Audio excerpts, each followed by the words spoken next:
Kamakhya express লাইনচ্যুত, অসমের 2 যাত্রী আহত, মুখ্যমন্ত্রীর আশ্বাস।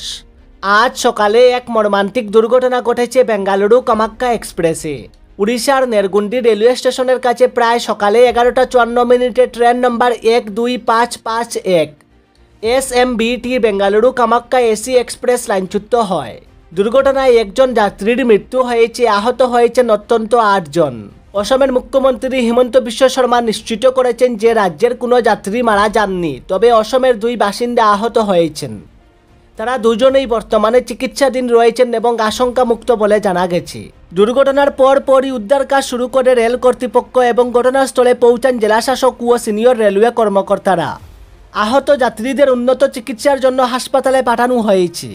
বর্তমানে দুর্ঘটনাস্থলে উদ্ধার ও পুনরুদ্ধার কাজ চলছে। যাত্রীদের সুরক্ষা ও উদ্ধার কাজে সর্বোচ্চ গুরুত্ব দেওয়া হচ্ছে বলে জানিয়েছে রেল কর্তৃপক্ষ।